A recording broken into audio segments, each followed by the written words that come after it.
আসসালামু আলাইকুম। Hello everyone, কেমন আছেন? আলহামদুলিল্লাহ। আজকে নিয়ে আসছি অন্যরকম একটি রেসিপি, ভাটা মাছের ঝোল।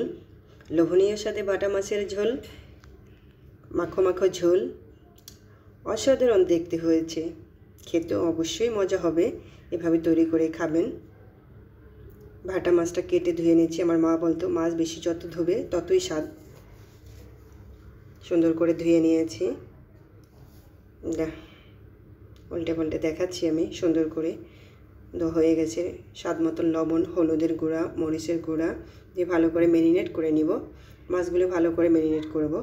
প্রত্যেকটা মাছের গায়ে যেন মশলাটা ঢোকে। সয়াবিন তেল, প্যানটা গরম হলে মাছগুলো দিয়ে দিব। এক এক করে সব মাছগুলো দিয়ে দিয়েছি। কিছুক্ষণ পরে উল্টে পাল্টে ভেজে নিব। আমার ভাজা হয়ে গেছে। বেশি ভাজবো না, এটা দেশি মাছ, গুঁড়া মাছ, বেশি বড় না মাছগুলা। সামান্য একটু তেল দিব, পেঁয়াজ কুচি, নেড়ে চেড়ে নিব, হালকা ভেজে নিব।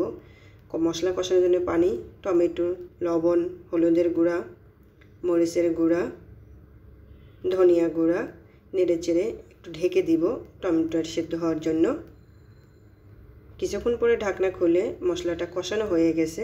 হ্যাঁ, একদম ঝোল দিব। বেশি ঝোল দিব না ভাটা মাছে, হালকা পাতলা ঝোল রাখবো, তাই মোটামুটি ঝোল দিব পরিমাণ মতো।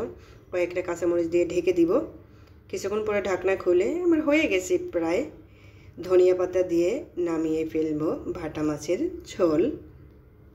দারুণ স্বাদে ভাটা মাছের ঝোল পরিবেশন করব। দেখুন কত সুন্দর দেখতে ভাটা মাছের ঝোল।